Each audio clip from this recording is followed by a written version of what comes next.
one more short story.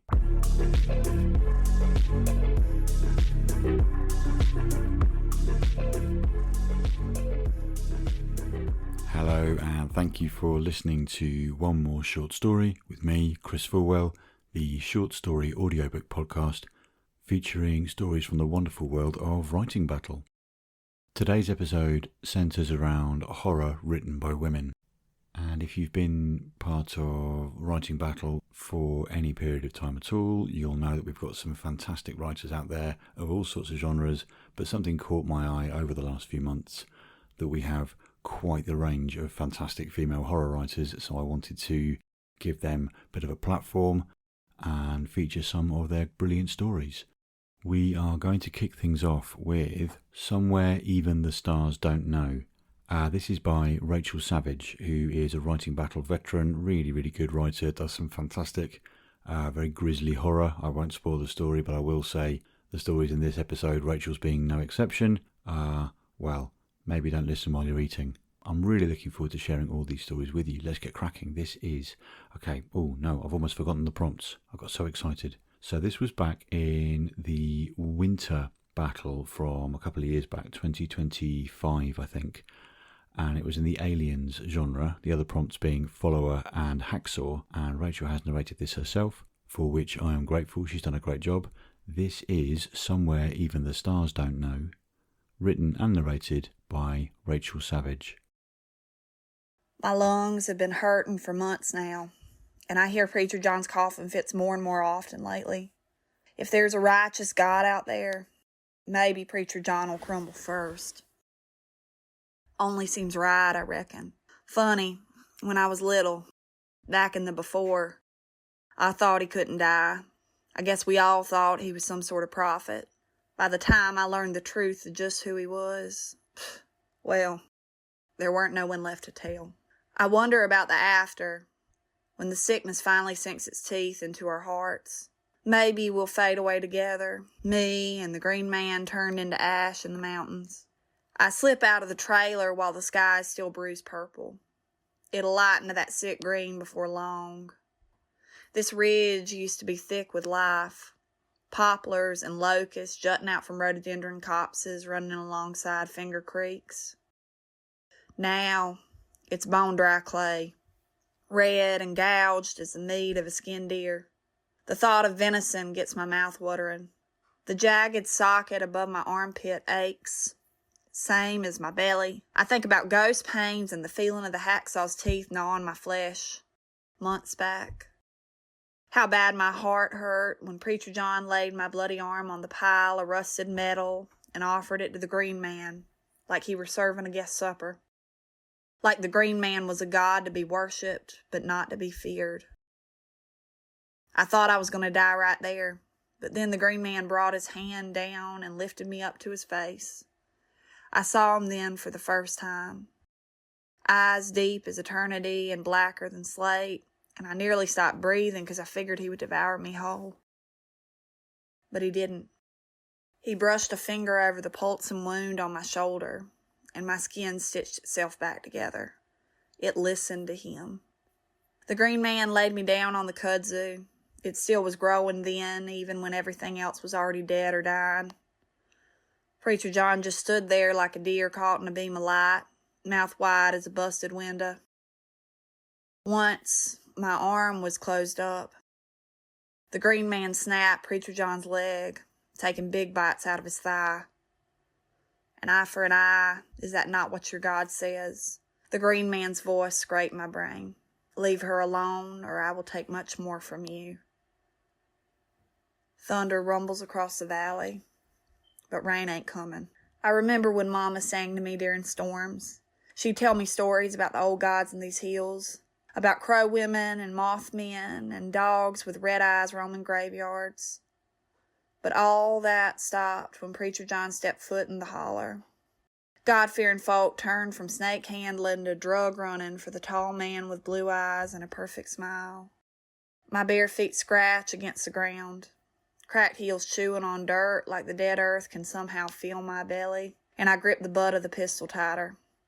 I picture the last bullet dropped into the chamber, The bullet I'd kept all these years. Preacher John thought all his guns were long gone. I guess he forgot about the one he used on Mama. I find him down in the old creek bed, muttering about magic and baptisms. His crutch is a gnarled mass of metal and plastic underneath his arm. Nausea pulls me under as my body dredges up the memory of him from last night. His weight pressing down on me as he clawed his way inside me over and over again before he rolled off, his one leg pinning me down to the rotten mattress. I pull out the gun, cocking it as I level it at the back of his head. Preacher John must have heard me because he turns, that razored smile cutting across his face. Now, Sadie. And then there's sounds everywhere, like the thunder come down to earth, and the green man's there, and he's tearing Preacher John apart.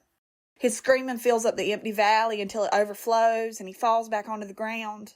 Nothing but a clump of bones and unnecessary flesh. The gun falls from my fingers. I ought to be terrified, but I can't seem to muster that.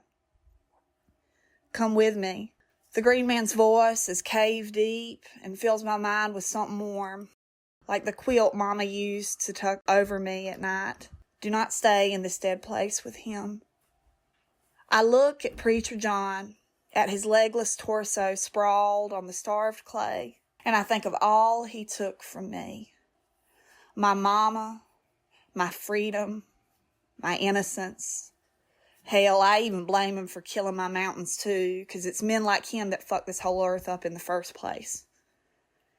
He stopped breathing, the cavity in his chest no longer spurting out blood in the dried up creek bed.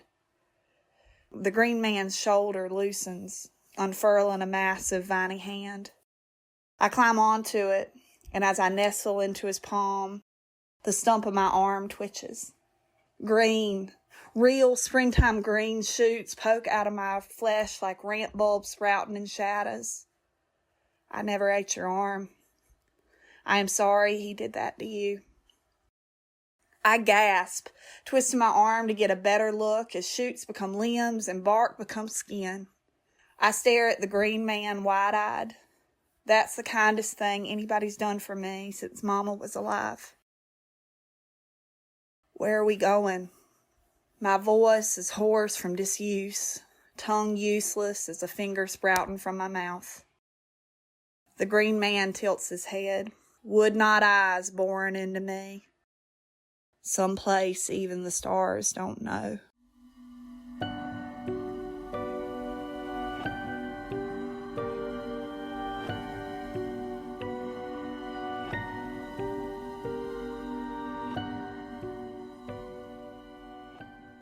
Whoa, I did warn you. I did. Superb work from Rachel there, and I very much enjoyed reading and hearing how the horrible Preacher John got what was coming to him, and then some. And yeah, how the green man could hopefully provide some salvation. But yeah, some really, really very well done body horror there. And that, I think, Rachel was done a disservice by her peer judges in this. I'm not just saying that because she's on the show. It picks up 5 points in the house stage, which is great. But, 5 out of 10, for me, that's comfortably at least an 8 or a 9. But maybe I'm just massively biased. Who knows? Who knows? I thought it was great, and I'm really glad we got to feature it on the show.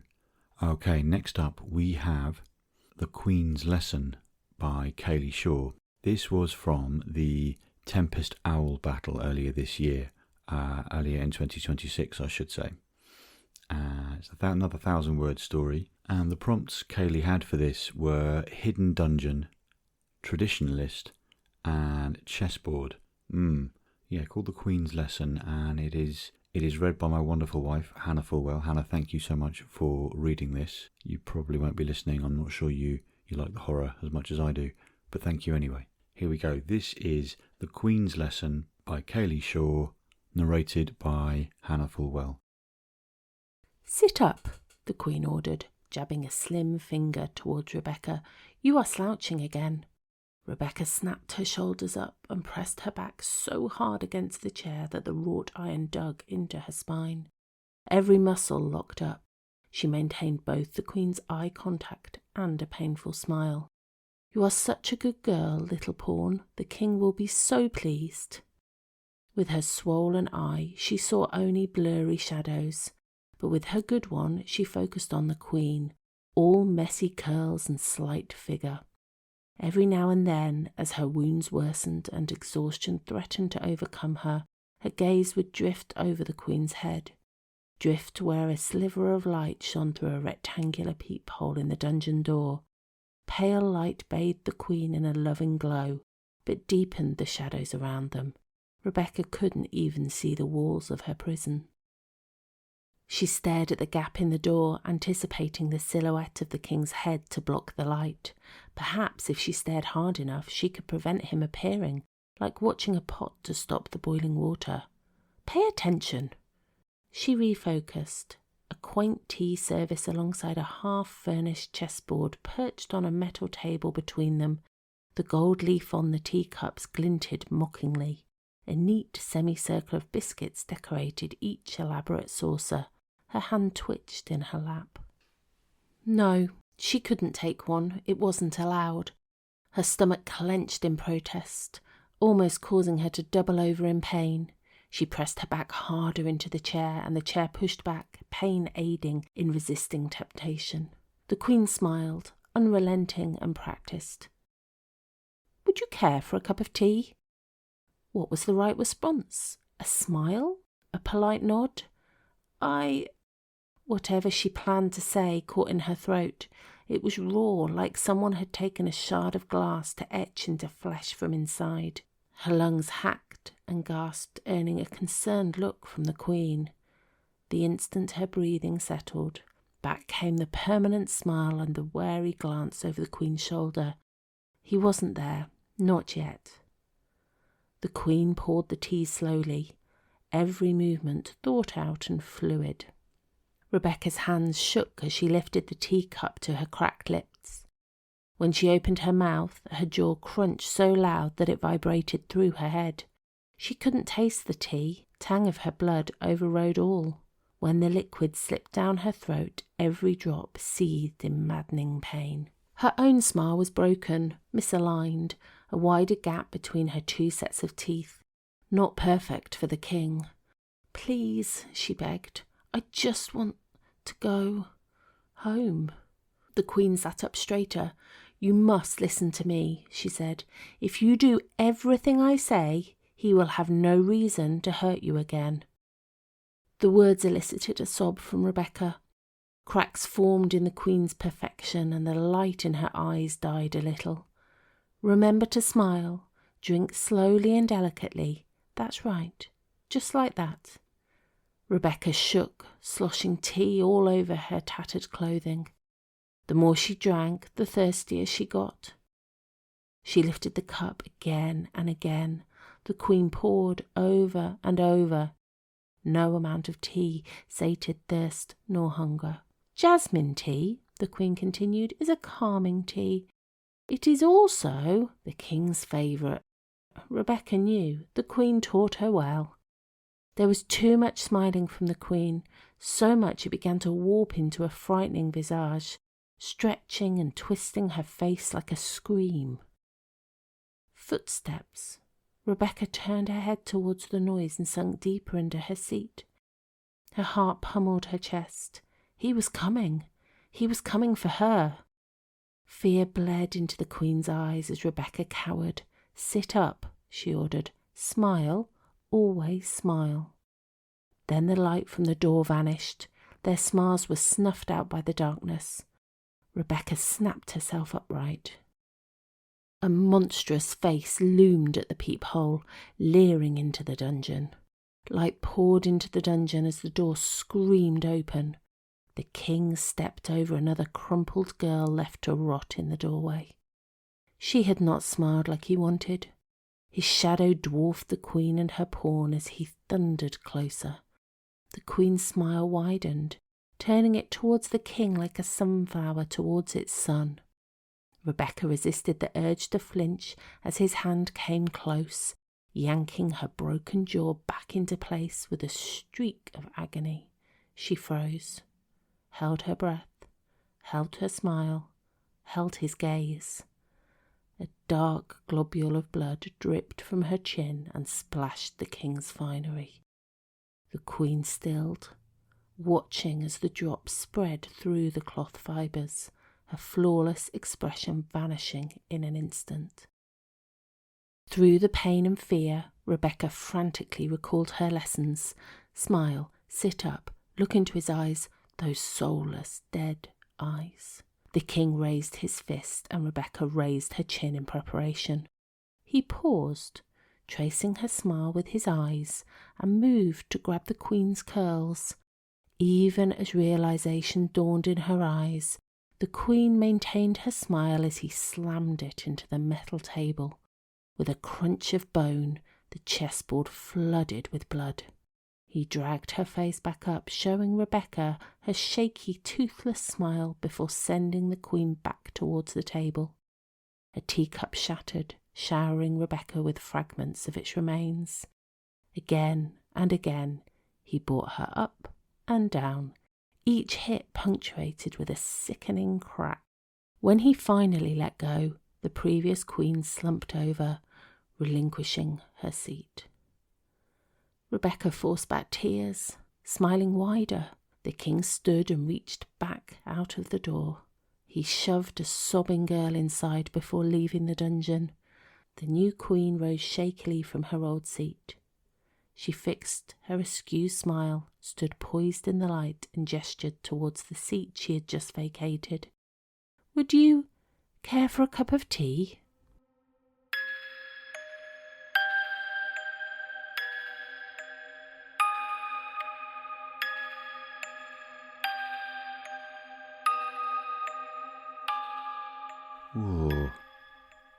Unsettling, right?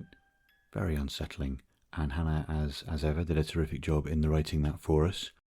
I really like the kind of, we don't really know how real any of this is, how between worlds it is, and just, that is a room you would never want to find yourself in, tea or otherwise. Very well done, Kayleigh.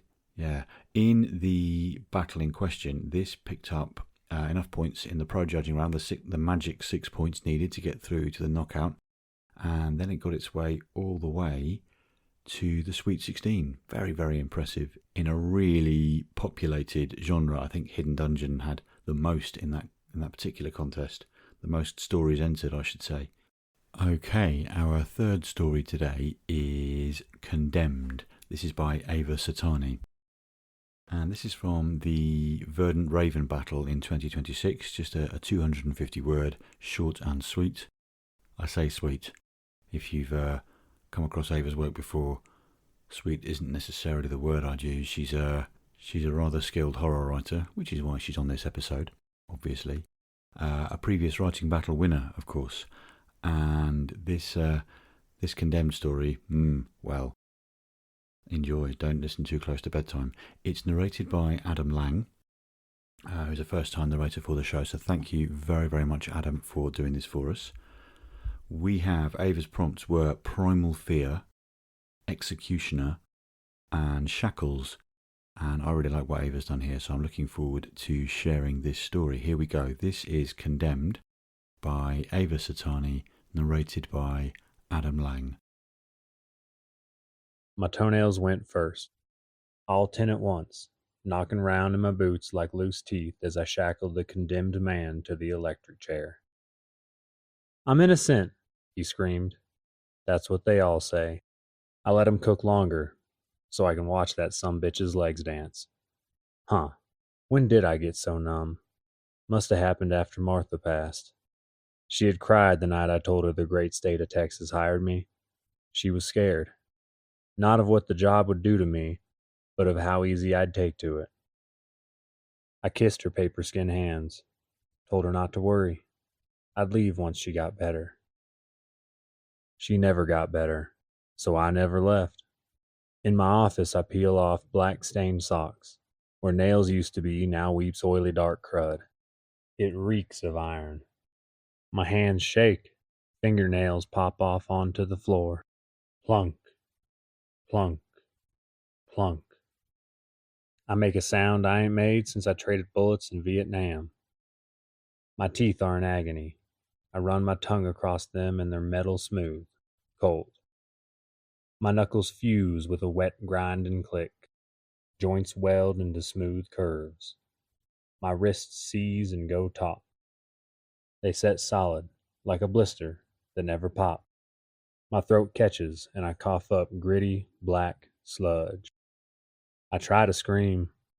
All that comes out is the clank of shackles locking. Martha was right about me. I reckoned I was innocent, but that's what we all say.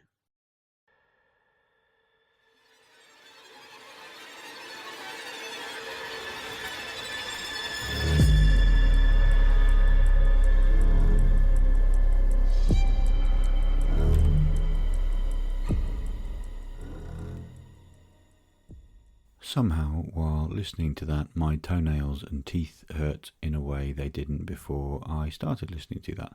So, thanks. Thanks, Ava. Thanks, Adam. Really visceral story there about an executioner and the unusual and absolutely horrific things that happened to him. Did he deserve it? Maybe. Who am I to judge? I wasn't there. But yeah, really good stuff. That story picked up 7 points in the house stage and then got to the round of 64 in the knockout stage. So very well done, Ava. Watch this space, everyone. Okay, our last story today is from the Tempest Raven battle in 2026. It's by Rachel Baxter, who has narrated a couple of stories for us before, and it's called Transmission Communion. It's quite something. Rachel was very kind enough to let me narrate this, and I want to say I enjoyed it, and I really do enjoy the story, but narrating it, well, you'll hear why I'm hesitating on that. It's not because of lack of quality, quite the opposite. It's because some of the descriptions in this are, well, they can't help but take your brain places. Rachel's prompts were cursed artifact, stunt driver, and dice, and I don't think I could have done anywhere near as good a job with a horror story and those prompts as Rachel's done. It is quite something. I'll stop yammering and let the narration take over because Rachel's story, like the others, absolutely deserves to be heard. This is Transmission Communion by Rachel Baxter, narrated by me. He steadied his breathing the way he always did before a stunt. Slow inhale through the nose, hold, let it out in a thin ribbon. He had to feel the engine, had to sync his pulse to the idle. This wasn't acting. It wasn't pretending. Physics and nerve and the mercy of timing. He'd rolled cars down staircases, launched through flame hoops, threaded wreckage at 90 miles an hour with inches to spare. This ramp jump into a controlled storefront crash was something he could do blind. He revved the engine, irritated, wanting the last day of filming over. From the rearview mirror hung a pair of vintage furry dice. Pink, fuzzy, idiotic. The director's idea. Give it character, he'd said. A little retro flair. As if he needed flair. As if this wasn't a job where bones snapped and spines compressed and men quietly retired with tremors in their hands. The dice swung lazily, brushing his line of sight. Soft props for soft actors. He was the one who bled for the shot.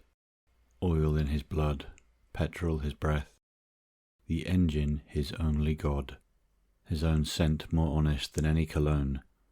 The rich, deep musk of cracked seat leather, salt, heat, and metal. He waited for his cue. Out of the corner of his eye, something shifted. The dice looked wrong. Had they always bulged like that? The afternoon sky outside was a bruised purple, shadows long and red. Maybe the light was playing tricks. But the fur looked darker, damp, matted into greasy clumps. One cube distended along a seam as if something inside had swollen. Focus. Centre. Action! The engine roared, velocity shoving him deep into the seat. 43. 44. The ramp widened in the windshield. The dice swung harder with the acceleration. Something trailed from one corner, a glistening thread stretching, wobbling in the air. 66. 67. The thread snapped, striking his left eye with a wet slap. Neither dust nor lint. Warm. Fetid. His eye ignited in agony, a hot, burrowing sting as if a wasp had crawled beneath the lid and begun chewing. His vision smeared crimson, blood vessels burst in branching fireworks. Focus. Get it done. Visit the crew medic after. 89. 90. His left eye throbbed, swelling, pressure building like a fist pushing outward from inside his skull. Through his right eye he saw the dice split along their seams. Pink, glistening tissue bulged out in slow, obscene breaths. The white dots sloughed away like loose scabs. The fur slithered, retracting, revealing slick dermis beneath. They sagged and dripped, ruptured pustules swinging from the mirror, string now a cord of veiny flesh. Too late to stop, too dangerous not to hit the ramp now. 101. 102. Yep. Too late. Ramp. With brutal precision, he yanked the wheel and hit the angle, 32 degrees. The car launched, weightlessness swallowing him. The steering wheel twitched. No, contracted. Beneath his palms the leather softened, warmed, growing supple as skin left too long in a bath. His hands stuck to it when he tried to adjust. The wheel pulsed again. His skin did not tear when it fused. It thinned, turning translucent. Dark filaments, thin as nerves, threaded from his palms into the steering column. Knitting, sewing in. He could feel the front tires rotating, every vibration humming up his arms as intimately as his own pulse.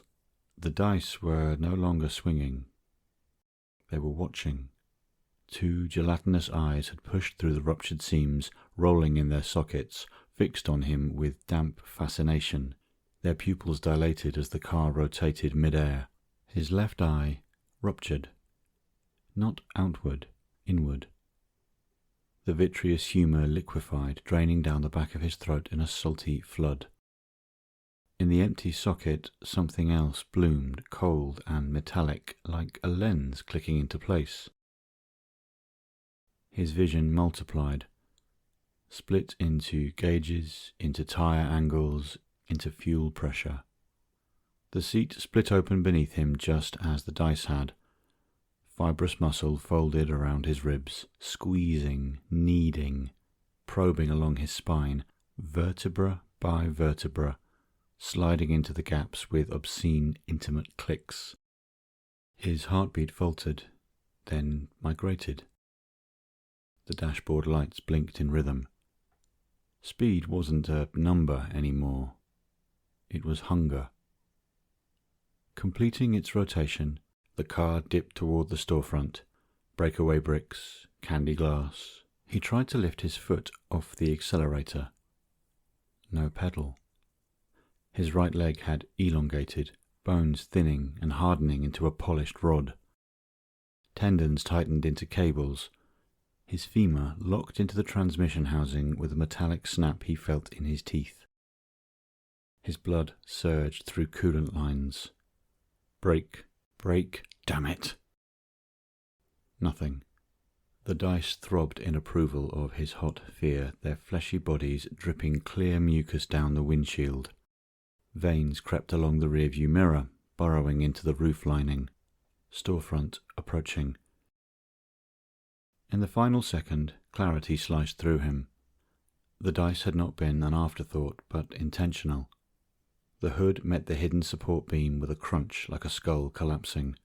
Metal folded inward, He felt it as his own face imploding, cheekbones crumpling, teeth shearing loose into the roaring engine. The windshield exploded, shards slicing through what remained of his human vision. Pistons tore backward, punching through his chest cavity. Ribs snapped and reformed as struts.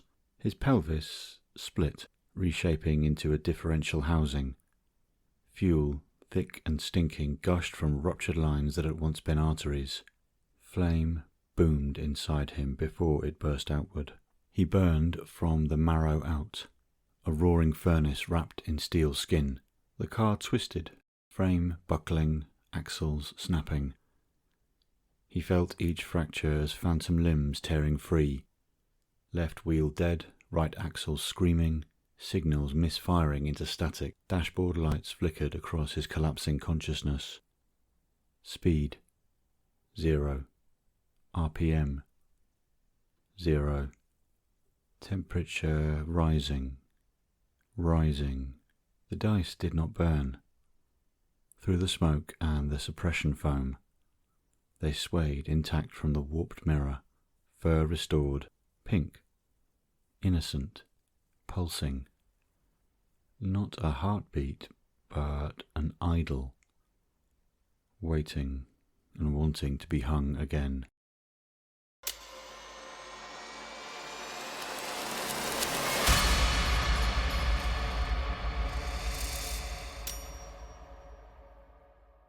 I don't know about you, but I will never look at a pair of fluffy dice in the same way again. I don't own a pair of fluffy dice, but if I did, I'd probably have sacked them off into the bin by now. Ooh, brutal, just really well done body horror. Really well done. That story did well in the battle. It picked up the 6 points in the house stage that got it an honourable mention. I absolutely believe it deserved more. Again, I'm likely biased, but I don't pick stories for the show unless I think they're worth it. I don't just pick them at random. Whilst there are thousands and thousands of great stories out there and I'll never get to feature all of them on the show, it is true that everything I pick I think is worth it, and Rachel's done a fantastic job there. Oh, unsettling. So, for excellent female horror writers from the world of writing battle, you heard their names here first. We had Rachel Savage, Kayleigh Shaw, Ava Satani and Rachel Baxter. Thank you for listening to One More Short Story with me, Chris Fulwell. We'll see you next time.